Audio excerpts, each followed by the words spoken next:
Josué. Le nouveau dirigeant d'Israël, Josué. Le secret de la victoire et du succès, marcher toujours avec Dieu. Lorsque le peuple d'Israël vivait en esclavage en Égypte, Josué naquit dans la tribu d'Éphraïm, fils de Nun. Son nom d'origine était Osée. Il était serviteur de Moïse, et durant les 40 années dans le désert. Josué fut un adjoint et un ministre en qui Moïse avait confiance. Dans Exode 33:11, il est écrit.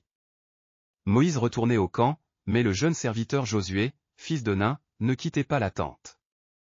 Cela montre que Josué ne s'éloignait pas du tabernacle et désirait vivre continuellement en communion avec Dieu. Ainsi, tout au long des 40 années dans le désert, Josué restait auprès du tabernacle chaque fois qu'il se déplaçait. Moïse appela Osée, fils de Nun, par le nom de Josué, qui signifie « Yahvé sauve ». Lorsque Moïse envoya 12 espions pour explorer le pays de Canaan, Josué fut désigné comme représentant de la tribu d'Éphraïm. Avec Caleb, représentant de la tribu de Juda, Josué fit confiance à la promesse de Dieu. Malgré les rapports négatifs des 10 autres espions, il déclara avec foi. Ils seront notre pâture, et exhorta le peuple à ne pas avoir peur, car Dieu était avec eux. Nombre 14, émoticône n'en croyant pas ses yeux.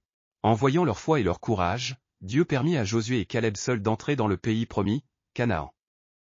Josué succéda à Moïse et mena le peuple d'Israël vers la terre de Canaan.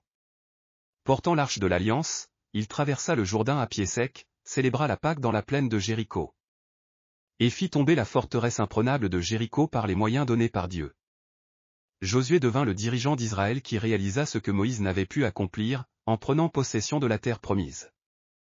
Ce fut possible parce que Josué marchait toujours avec Dieu.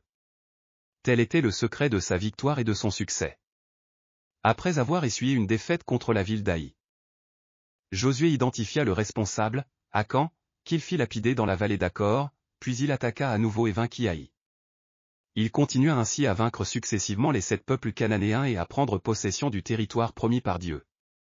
Reconnaissant que les guerres contre les Cananéens étaient des guerres de Yahvé, Josué obéit fidèlement aux instructions divines, ce qui lui valut de remporter victoire sur victoire.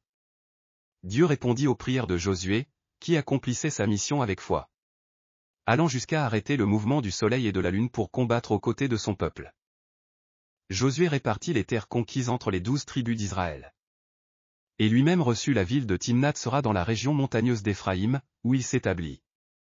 Il établit également des villes de refuge des 2 côtés du Jourdain pour les meurtriers involontaires. Alors que sa fin approchait, Josué rassembla le peuple à Sichem et les exhorta à craindre Yahvé avec sincérité et vérité. Il mourut à l'âge de 110 ans et fut enterré à Timnath-Sera. Alléluia! Si vous avez aimé cette vidéo, n'oubliez pas de vous abonner à la chaîne. Que Dieu vous bénisse abondamment.